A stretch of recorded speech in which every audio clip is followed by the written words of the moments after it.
आज सुनते हैं सावन मास पूर्णिमा व्रत कथा।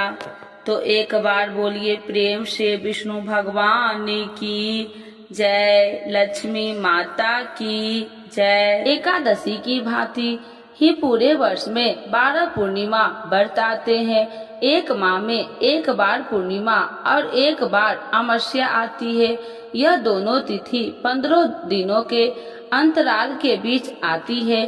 पूर्णिमा व्रत का हिंदू धर्म में बेहद ही खास महत्व होता है।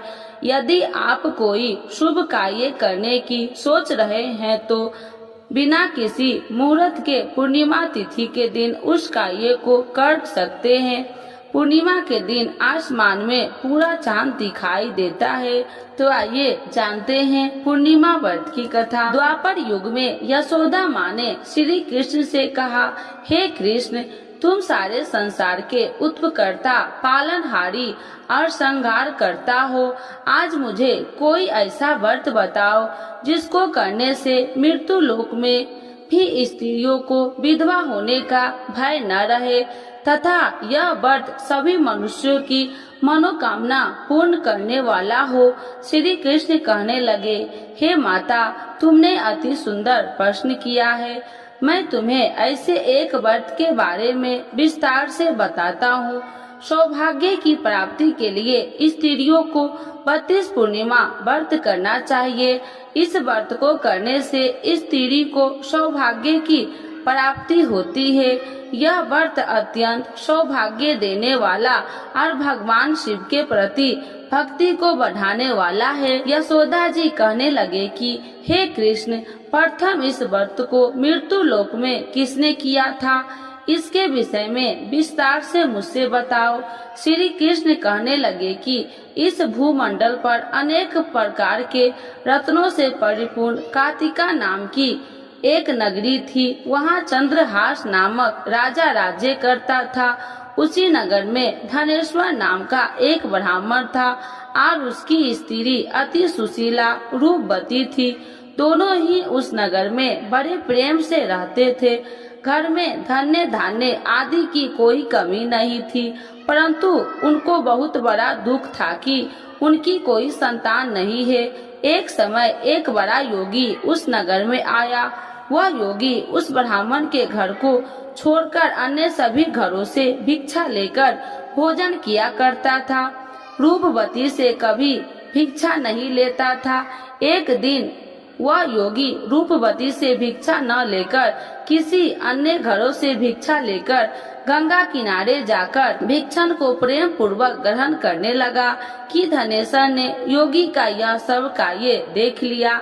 अपनी भिक्षा के अनादर से दुखी होकर धनेश्वर योगी से बोला, हे महात्मा, आप सब घरों से भिक्षा लेते हैं, परंतु आप मेरे घर की भिक्षा कभी नहीं लेते। इसका क्या कारण है? योगी ने कहा, निसंतान के घरों की भिख पतितों के अत्र के तुल्य होता है और जो पतितों का अत्र खाता है वह भी पतित हो जाता है। क्योंकि तुम निसंतान हो, इसीलिए पतित हो जाने का भय से मैं तुम्हारे घर की भिक्षा नहीं लेता। धनेश्वर योगी यह बात सुनकर बहुत दुखी हुआ और हाथ जोड़कर योगी के पैरों में गिर गया और कहने लगा, हे महाराज, यदि ऐसा है तो आप पुत्र प्राप्ति का उपाय बतलाइए। आप सर्वज्ञानी है, मुझ पर कृपा कीजिए। हे भगवान, मेरे घर में धन की कोई कमी नहीं है, परंतु मैं पुत्र न होने का कारण अत्यंत दुखी हो। आप मेरे इस दुख का हरण करें, सामर्थ्यवान है। यह सुनकर योगी कहने लगे, हे ब्राह्मण, तुम चंडी की आराधना करो। आकर उसने अपनी पत्नी से सब बात कह और स्वयं तप करने के लिए वन में चला गया। वन में जाकर उसने चंडी की उपासना की और उपवास किए। चंडी ने 16वें दिन उसको स्वप्न में दर्शन दिया और कहा, हे धनेश्वर, जा, तेरे घर पुत्र होगा, परंतु वह 16 वर्ष की आयु में ही मृत्यु को प्राप्त हो जाएगा। यदि तुम दोनों पति पत्नी 32 पूर्णमासियों का व्रत विधि पूर्वक करेगो तो यह दीर्घायु हो जाएगा। जितनी तुम्हारी सामर्थ्य हो आटे के दिए बनाकर शिव जी भगवान का पूजन करना, परंतु पूर्णमासी के व्रत 32 होने चाहिए। प्रातः काल होने पर इस स्थान के समीप तुम्हें आम का वृक्ष दिखाई देगा। उस पर चढ़कर तुम एक फल तोड़कर शीघ्र ही अपने घर चले जाना और अपनी पत्नी से सब बात कहना। ऋतु स्नान के पश्चात वह स्वच्छ होकर श्री शंकर भगवान का ध्यान करके उस फल को खा लेगी। शंकर भगवान की कृपा से उसको गर्भ हो जाएगा। जब वह ब्राह्मण प्रातः काल उठा तो उसने एक स्थान के पास ही आम का वृक्ष देखा, जिस पर एक अत्यंत सुंदर आम का फल लगा हुआ था। उस ब्राह्मण ने उस आम के वृक्ष पर चढ़कर फल को तोड़ने की प्रयत्न किया, परंतु वृक्ष पर कई बार प्रयत्न करने पर भी वह चढ़ नहीं पाया। तब उस ब्राह्मण को बहुत चिंता हुई। तब विघ्न विनाशक श्री गणेश भगवान की वंदना करने लगा। हे दया निधान, अपने भक्तों के विघ्नों का नाश करने के, उनके मंगल कार्यों को करने वाले, दुष्टों का नाश करने वाले, रिद्धि सिद्धि प्रदान करने वाले, आप मुझ पर कृपा करके इतना बल दे कि मैं अपने मनोरथ को पूरा कर सकूं। इस प्रकार श्री गणेश जी की प्रार्थना करने पर उनकी कृपा से धनेश्वर वृक्ष पर चढ़ गया और उसने सुंदर आम के फलों को तोड़ लिया। और धनेश्वर ने सोचा, जो वरदान से फल मिला है वह यही है और कोई फल तो दिखाई नहीं दे रहा। उस धनेश्वर ब्राह्मण ने जल्दी से घर जाकर अपनी पत्नी को वह फल दे दिया और उसकी पत्नी ने अपने पति के कहे अनुसार उस फल को खा लिया और वह गर्भवती हो गई। देवी जी की असीम कृपा से उससे एक अत्यंत सुंदर पुत्र पैदा हुआ, जिसका नाम उन्होंने देवी दास रखा। माता पिता के हर्ष और शोक के साथ वह बालक शुक्ल पक्ष की चंद्रमा के भांति वह बालक अपने पिता के घर में बड़ा होने लगा। भवानी की कृपा से वह बालक बहुत ही सुंदर, सुशील, विद्या पढ़ने में बहुत ही निपुण हो गया। दुर्गा जी की आज्ञा अनुसार उसकी माता 32 पूर्णमासी का व्रत रखना आरंभ कर दिया, जिससे उसका पुत्र बड़ी आयु वाला हो जाए। 16 वर्ष लगते ही देवी दास के माता पिता को बड़ी चिंता हो गई कि कहीं उनके पुत्र की इस वर्ष मृत्यु न हो जाए। इसीलिए उन्होंने अपने मन में विचार किया कि यदि यह दुर्घटना उनके सामने हो गई तो वह कैसे सहन करेंगे। इसीलिए उन्होंने देवी दास के मामा को बुलाया और कहा, हमारी एक बहुत बड़ी इच्छा है कि देवी दास 1 वर्ष तक काशी में जाकर विद्या अध्ययन करे और उसको अकेला भी कभी नहीं छोड़ना चाहिए। इसीलिए साथ में तुम चले जाओ और 1 वर्ष के पश्चात इसको वापस ले आना। सब प्रबंध करके उसके माता पिता ने काशी जाने के लिए देवी दास को एक घोड़े पर बैठाकर उसके मामा के साथ भेज दिया, परंतु यह बात उसके मामा या किसी और से नहीं बताई। धनेश्वर तथा उसकी पत्नी ने अपने पुत्र की मंगल कामना दीर्घायु के लिए भगवती दुर्गा की आराधना और पूर्णमासियों का व्रत करना आरंभ कर दिया। इस प्रकार बराबर 32 पूर्णमासी के व्रत को उन्होंने पूरा किया। कुछ समय पश्चात एक दिन वह मामा और भांजा मार्ग में रात में बिताने के लिए किसी गांव में ठहरे हुए थे। उस दिन उस गांव में ब्राह्मण की अत्यंत सुंदर, सुशीला और गुणवती कन्या का विवाह होने वाला था। जिस धर्मशाला के अंदर वर और उसकी बारात ठहरी थी, उसी धर्मशाला में देवी दास और उसके मामा भी ठहरे हुए थे। संयोगवश कन्या को तेल आदि चढ़ाकर मंडप आदि का कार्य किया गया तो लगन के समय वर को धनुवात हो गया। इसीलिए वर के पिता ने अपने कुटुंबियों से विमर्श करके निश्चय किया कि यह देवी दास मेरे पुत्र जैसा ही सुंदर है, मैं इसके साथ ही लगन करवा दूं और बाद में विवाह के अन्य कार्य मेरे लड़के के साथ ही हो जाएगा। ऐसा सोचकर देवी दास के मामा से जाकर बोला कि तुम थोड़ी देर के लिए अपना भांजा हमें दे दो, जिससे विवाह के लगन का सब कार्य सुचारू रूप से हो सके। तब देवी दास का मामा कहने लगा, जो कुछ भी वधू पक्ष की कन्या दान के समय वर को मिले वह सब हमें दे दिया जाए, तो मेरा भांजा इस बारात में दूल्हा बन जाएगा। यह बात वर के पिता ने स्वीकार कर लेने पर उसने अपना भांजा वर बनने के लिए भेज दिया और उसके साथ सब विवाह कार्य विधि पूर्वक संपन्न हो गए। पत्नी के साथ वह भोजन करने लगा तो अपने मन में सोचने लगा कि न जाने यह किसकी स्त्री होगी। वह एकांत में यही सोच सोचकर अपने कर्म श्वास छोड़ने लगा और उसकी आंखों से आंसू भी आ गए। तब लड़की ने पूछा, क्या बात है, आप इतने उदासीन व दुखी क्यों हो रहे हैं? तब उसने सब बात जेवर के पिता और उसके मामा के हुई थी लड़की को बता दी। तब कन्या कहने लगा कि यह ब्राह्मण विवाह के विपरीत कैसे हो सकता है? देव ब्राह्मण और अग्नि के सामने मैंने आपको ही अपना पति माना है, इसीलिए आप ही मेरे पति हैं। मैं आपकी ही पत्नी रहूंगी, अन्य किसी की कदापि नहीं। देवी दास ने कहा, ऐसा मत करिए, क्योंकि मेरी आयु बहुत कम है। मेरे पश्चात आपकी क्या गति होगी? इन बातों को अच्छी तरह विचार कर लो। परंतु वह दृढ़ विचार वाली कन्या थी। वह बोली, जो आपकी गति होगी वह मेरी गति होगी। स्वामी, आप उठिए और भोजन कीजिए, आप निश्चय ही भूखे होंगे।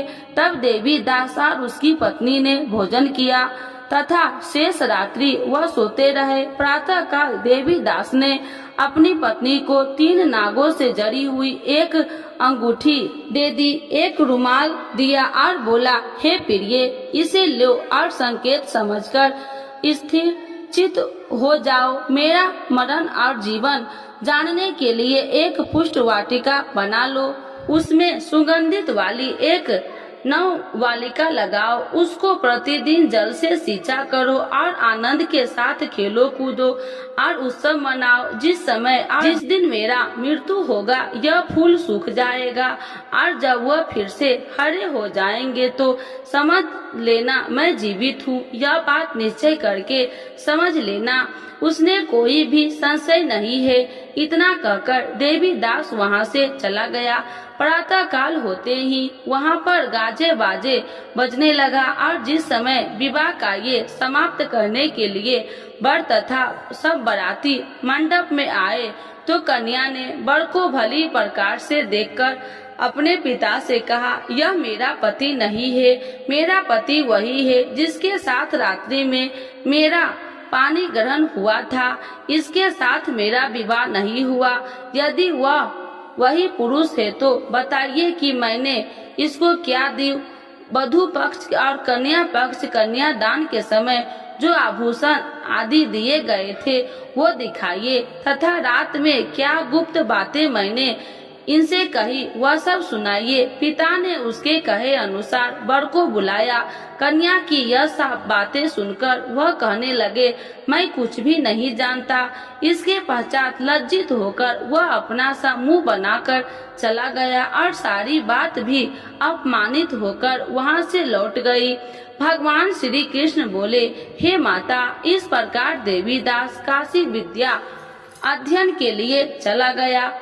जब वह कुछ समय बीत गया तो काल से प्रेरित होकर एक सर्प रात्रि के समय उसको डसने के लिए वहां पर आया।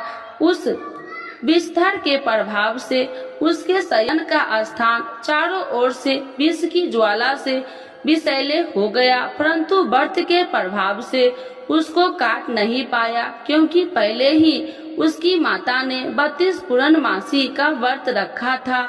इसके बाद मध्याह्न के समय स्वयं काल वहाँ आया और उसके शरीर से प्राण को निकालने का प्रयत्न करने लगा, जिससे वह मूर्छित होकर पृथ्वी पर गिर गया। उसी समय माता पार्वती के साथ भगवान शंकर वहाँ आ गए। उसको मूर्छित दशा में देखकर माता पार्वती जी ने शंकर जी से प्रार्थना की, हे महाराज, इस बालक की माता ने पहले ही 32 पूर्णिमा का व्रत पूरा किया था, जिसके प्रभाव से आप इसको प्राण दान दे। भवानी के कहने पर भक्त वत्सल भगवान शिव जी ने उसको प्राण दान दे दिया। इस व्रत के प्रभाव से काल को भी पीछे हटना पड़ा और देवी दास स्वयं होकर बैठ गया। उधर उसकी पत्नी उसके काल की परीक्षा किया करती थी। जब उसने देखा वो पुष्प वाटिका में पुष्प कुछ भी नहीं है तो उसको अत्यंत आश्चर्य हुआ, लेकिन जब वह जैसे ही हरी भरी हो गई तो वह जान गई कि सब उसका पति ठीक ठाक है, वह जीवित हो गया है। यह देखकर वह बहुत प्रसन्न हो उठी। अपने पिता से कहने लगे कि पिताजी, मेरा पति जीवित है, आप उनको ढूंढिए। जब 16 वर्ष व्यतीत हो गया तो देवी दास भी अपने मामा के साथ काशी से चल दिया। इधर उसके ससुराल उसको ढूंढने के लिए अपने घर से जाने वाले ही थे कि वहाँ दोनों मामा और भांजा वहाँ पर आ गए। उनका आया हुआ देखकर उनके ससुर को बहुत प्रसन्नता हुई। उन्हें अपने घर ले गए। उस समय नगर के निवासी भी वहाँ इकट्ठे हो गए। निश्चय किया कि अभ्यास ही इसी बालक के साथ कन्या का विवाह हुआ था। उस बालक को कन्या ने जब देखा तो पहचान लिया कि यह तो वही है जो संकेत करके गया था। तब उपरांत सब कहने लगे कि भला हुआ यह आ गया है और सब नगरवासी ने आनंद मनाया। कुछ दिन बाद देवी दास ने अपनी पत्नी और मामा के अपने ससुराल के घर से बहुत सारे उपहार लेकर अपने माता पिता की घर की तरफ प्रस्थान किया। जब वह अपने गांव के निकट पहुंच गए तो कई लोगों से उसे देखकर उसके माता पिता को पहले ही खबर दे दी कि तुम्हारा पुत्र देवी दास अपनी पत्नी और मामा के सहित आ रहे हैं। ऐसा समाचार सुनकर माता पिता को विश्वास नहीं हुआ, परंतु जब और लोगों ने भी आकर यही बात उनसे बताई तो उनको बड़ा आश्चर्य हुआ। लेकिन थोड़ी देर में देवी दास ने आकर अपने माता पिता के चरणों में अपना सर रखकर प्रणाम किया और उसकी अपनी पत्नी ने अपने सास ससुर के चरणों को स्पर्श किया तो माता पिता ने अपने पुत्र और पुत्र वधू को हृदय से लगा लिया और दोनों की आंखों में प्रेम अश्रु बह चले। अपने पुत्र और पुत्र वधू के आने की खुशी में धनेश्वर ने बड़ा ही भारी उत्सव किया और ब्राह्मणों को दान दक्षिणा देकर प्रसन्न किया। श्री कृष्ण भगवान कहने लगे कि इस प्रकार धनेश्वर 32 पूर्णमासी के व्रत के प्रभाव से पुत्रवान हो गया। जो भी स्त्री 32 पूर्णमासी के व्रत को करती है वे जन्म जन्मांतर के वैधव्य का दुख नहीं भोगती और सदैव सौभाग्यवती रहती है। तो एक बार बोलिए प्रेम से विष्णु भगवान की जय, लक्ष्मी माता की जय। पूर्णिमा व्रत के लाभ। किसी भी उपासक द्वारा पूर्णिमा व्रत करने से भगवान श्री विष्णु प्रसन्न होते हैं।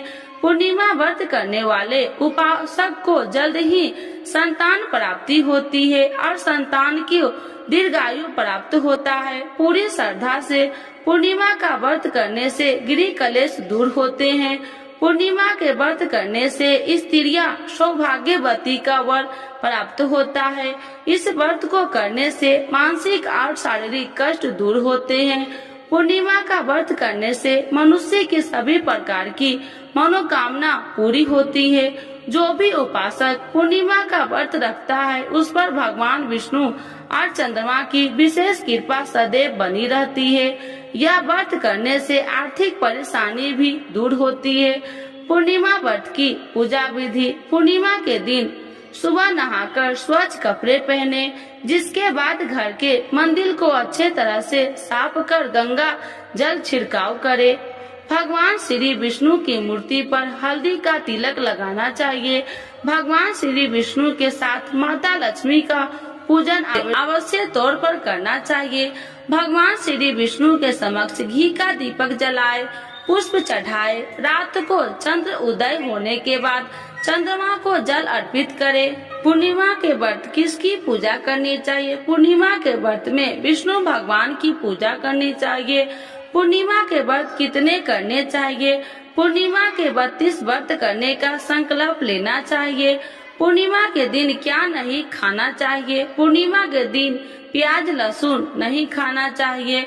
तो एक बार बोलिए प्रेम से कृष्ण भगवान की जय, विष्णु भगवान की जय, लक्ष्मी माता की जय। पूर्णिमा जानिए पूजा विधि और महत्व। पूर्णिमा पर लक्ष्मी नारायण व्रत करने का बहुत महत्व है। भगवान विष्णु की पूजा करने से सभी शारीरिक दुखों का नाश होता है और सुखों की प्राप्ति होती है। इस दिन पवित्र नदियों में स्नान करने एवं व्रत दान पुण्य करने से पुण्य फलों की प्राप्ति होती है। पूर्णिमा व्रत का महत्व। पूर्णिमा पर लक्ष्मी नारायण व्रत करने का बहुत महत्व है। भगवान विष्णु की पूजा करने से सभी शारीरिक दुखों का नाश होता है और सुखों की प्राप्ति होती है।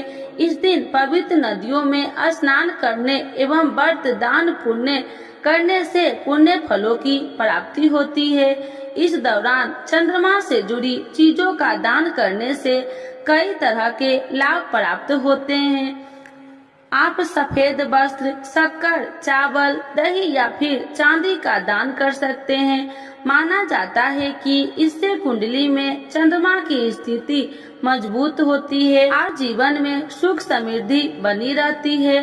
पूर्णिमा के दिन चंद्र देव अपनी पूर्ण कला से युक्त होते हैं। इसका प्रभाव सीधे व्यक्ति के मन और शरीर पर पड़ता है। इस दिन चंद्र पूजन से व्यक्ति की मानसिक और आर्थिक स्थिति ठीक होती है, क्योंकि ज्योतिष में चंद्रमा को द्रव्य और मन का कारक कहा गया है। पूर्णिमा व्रत की पूजा विधि। इस दिन सूर्योदय से पूर्व स्नान कर उगते हुए सूर्य को जल दे और इसके बाद भगवान लक्ष्मी नारायण के सामने हाथ में अक्षत, जल, पूजा की सुपारी और जल लेकर व्रत का संकल्प ले। पूजा के लिए पूर्व की ओर मुख कर बैठे जाए और एक चौकी पर लाल और पीला वस्त्र बिछा ले कर लक्ष्मी नारायण को आसन दे। पीला कपड़ा दाहिना और बिछाकर विष्णु जी को स्थापित करे और लाल कपड़ा बाएं ओर बिछाकर देवी लक्ष्मी को विराजित करे। इसके बाद लाल, सफेद और पीले पुष्प अर्पित करते हुए विधि विधान से पूजन करे। संभव हो तो देवी लक्ष्मी को कमल का पुष्प अर्पित करे। इसके बाद मखाने की खीर, आटे की पंजरी या शुद्ध घी से बने मिष्ठान का भोग लगाए। आरती के बाद लक्ष्मी नारायण व्रत की कथा श्रवण या वाचन करे। पूर्णिमा तिथि पर व्रत रखकर विधिवत विष्णु जी का पूजन करने और चंद्रमा को अर्घ्य देने से आपके घर में सुख समृद्धि बनी रहेगी। यह तिथि माता लक्ष्मी को भी अत्यंत प्रिय है, इसीलिए इस दिन श्री हरि के साथ माता लक्ष्मी पूजन करने से दरिद्रता का नाश होता है। धार्मिक मान्यता है कि व्रत के प्रभाव से मनुष्य की समस्त मनोकामनाओं की पूर्ति होती है। इस व्रत को करने से धन संपत्ति, सुख, वैभव और वृद्धि होती है। इस व्रत को गृहस्थ ही नहीं अविवाहितों को भी करना चाहिए। इससे उन्हें संयोग जीवन साथी की प्राप्ति होती है। तो एक बार बोलिए प्रेम से लक्ष्मी नारायण भगवान की जय। भगवान विष्णु एवं लक्ष्मी माता की चालीसा। यह चालीसा आप लोग जरूर सुने। सुनने मात्र से होती है धन्य धान्य में वृद्धि। तो एक बार बोलिए प्रेम से विष्णु भगवान की जय, लक्ष्मी माता की जय। श्री विष्णु चालीसा के पाठ से अच्छे पुण्य की होगी प्राप्ति, माँ लक्ष्मी भी होंगे प्रसन्न। तो एक बार बोलिए प्रेम से विष्णु भगवान की जय, लक्ष्मी माता की जय। सुनो सुनिए विनय सेवक की चितलाय, करत कुछ वरण करु दीजे ज्ञान बतलाय। नमो विष्णु भगवान खरागी, कष्ट नसावन अखिल बिहारी। प्रबल जगत में शक्ति तुम्हारी, तिरुवन फैली रही उजियारी। सुंदर रूप मनोहर सूरत, सरल स्वभाव मोहिनी मूरत, तन पर पीताम्बर अति सोहत, बैजंती माला मन मोहत, शंख चक्र कर गदा विराजे, देखत दैत्य असुर दल भाजे, सत्य धर्म मद लोभ न गाजे, काम क्रोध मद लोभ न छाजे, संत भक्ति सज्जन मन रंजन, दनुज असुर दुष्टन दल गंजन, सुख उपजाए कष्ट सब भंजन, दोष मिटाए करत जन संजन, पाप काट भव सिंधु उतारन, कष्ट नसा कर भक्ति उबारन, करत अनेक रूप प्रभु धारण, केवल आप भक्ति के कारण, धरनी धनु मन तुम ही पुकारा, तब तुम रूप राम का धारा, भार उतार असुर दल मारा, रावण राधिक को संघारा, आप 12 रूप बनाया, हिरण्याकश को मार गिराया, धर्म तेतन सिंधु बनाया, 14 रतन को निकलवाया, अमिलेख असुरन दुत मचाया, रूप मोहिनी आप दिखाया, देवन को अमृत पान कराया, असुरन को छवि से बहलाया, कूर्म रूप धर सिंधु मचाया, मंदाचल गिरि तुरंत उठाया, शंकर का तुम फंद छुड़ाया, भस्मासुर को रूप दिखाया, देवन को जब असुर डुबाया, कर प्रबंध उन्हें ढूढ़वाया, मोहिनी बनकर खलगी मचाया, उस ही कर में भस्म कराया, असुर जलंधर अति बलदाई, शंकर से उनकी लड़ाई, हार पार शिव शंकर बनाई, किन सत्ती से छल खल जाई, सुमरन किन तुम्हें शिव रानी, बतलाई सब विपत्ति कहानी, तब तुम बने मोहिनी चर ज्ञानी, वृंदा की सब सुरति भुलानी, देखत 3 दनुज सौतानी, वृंदा आए तुम्हें लपटानी, हो स्पर्श धर्म क्षतिमानी, अन्ना असुर उज्जीव सौतानी, तुमने ध्रुव प्रहलाद उबारे, हिरण्याकश को आदि के खल मारे, गानिका और आज मिल तारे, बहुत भक्त सब सिंधु उतारे, हरहु शंकर संताप हमारे, कृपा करहु हरि श्री जनहारे, देखो मैं निज दरस तुम्हारे, दिन बंधु भक्त हितकारे, चाहता आपका सेवक दर्शन, करहु दया अपनी मधु सूदन, जानू नहीं योग्य जब पूजन, होए यज्ञ स्तुति अनुमोदन, शील दया संतोष सुलक्षण, विपत्ति नहीं व्रत बोध विलक्षण, करहु आपका किस विधि पूजन, कुमति विलोक होते दुख भीषण, करहु प्रणाम कौन विधु सुमरन, कौन भांति मैं करहूँ समरन, सुर मुनि कहत सदा सेवकाई, हर्षित रहत परम गति पाई, दीनन दुखित नर सदा सहाई, निर्जन जान लेव अपनाई, पाप दोष संताप नसावो, भव बंधन से मुक्ति कराओ, सुत संपत्ति दे सुख उपजाओ, निज चरण का दास बनाओ, निगम सदा ये विनय सुनाबे, पढ़े सुने जो जन सुख पावे। तो एक बार बोलिए प्रेम से श्री विष्णु भगवान की जय, लक्ष्मी माता की जय। मातु लक्ष्मी करी कृपा, करो हृदय में वास, मनोकामना सिद्ध करी परहु मेरी आस, यही मोर अरदास, हाथ जोड़ विनती करूं, सब विधि करूं सुबास, जय जननी जगदम्बिका, सिंधु सुता में सुमरो तो ही, ज्ञान बुद्धि विद्या दो मोहि, तुम समान नहीं कोई उपकारी, सब विधि परहु आश हमारी, जय जय जगत जननी जगदम्बा, सबकी तुम हो अवलंबा, तुम ही हो सब घट की वासी, विनती यही हमारी खासी, जग जननी जय सिंधु कुमारी, दीनन की तुम हो हितकारी, विनय नित्य तुमहि महारानी, कृपा करो जग जननी भवानी। यही विधि स्तुति करो तिहारी, शुद्धि लीजे अपराधी विसारी। कृपा दृष्टि चित वो मम मोरी, जग जननी बिनती सुन मोरी। ज्ञान बुद्धि जय सुख की दाता, संकट हरो हमारी माता। क्षीर सिंधु जब विष्णु मथायो, 64 रतन सिंधु में पायो। 64 रतन में तुम सुखकारी, सेवा कियो प्रभु बने दासी। जब जब जन्म जहाँ प्रभु लिन्हा, रूप बदलता सेवा किन्हा। स्वयं विष्णु जब नर तनु धारा, ले ही अपराधिपुरी अवतारा। तब तुम प्रकट जनकपुर माही, सेवा कियो हृदय पुल काही। अपनाया तो ही अंतर्यामी, विश्व विदित त्रिभुवन की स्वामी। तुम सब प्रबल शक्ति नहीं आनी, कह लो महिमा कहो बखानी। मम कर्म वचन करे सेवकाई, मन इच्छित वंचित फल पाई।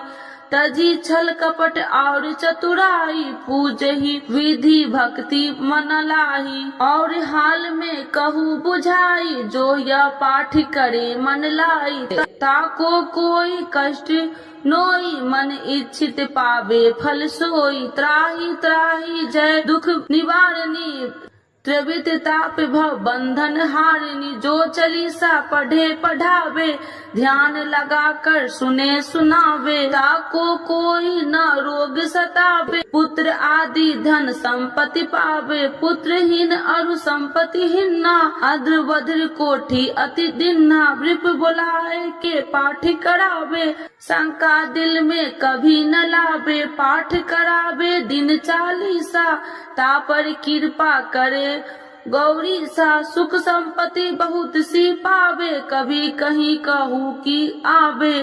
12 वास करे जो पूजा, ते ही मम धन्य और नहीं दूजा। प्रतिदिन पाठ करे मन माही, उन सब कौन जग में केहू नाही। बहु विधि क्या मैं करूँ बड़ाई, ले परीक्षा ध्यान लगाई। करे विश्वास करे व्रत नेमा, होए सिद्धि उपजई उर प्रेमा। जय जय जय लक्ष्मी भवानी, सब में व्यापति हो गुण खानी। तुमरो तेज प्रबल जग माही, तुम सब को दयालु कहु नाही। मोहि अनाथ के शुद्धि अब लीजे, संकट काटी भक्ति मोहि दीजे। भूल चूक कर क्षमा हमारी, दर्शन देजे सदा निहारी। बिन दर्शन व्याकुल हितकारी, तुम ही अक्षत दुख सहेत भारी। नहीं मोहि ज्ञान बुद्धि है तन में, सब जानत हो आपने मन में। रूप चतुर्भुज करके धारण, कष्ट मोर अब करहु निवारण। के ही प्रकार में करूँ बड़ाई, ज्ञान बुद्धि मोहि नहीं अधिकारी। त्राहि त्राहि दुख हारनी, करो बेगी सब त्रासी। जयति जयति जय लक्ष्मी माँ, करो शत्रुओं को नाश। रामदास धरि ध्यान नित, विनय करत कर जोर। मातु लक्ष्मी दास पर करू दया की कोर। तो एक बार बोलिए प्रेम से लक्ष्मी माता की जय, विष्णु भगवान की।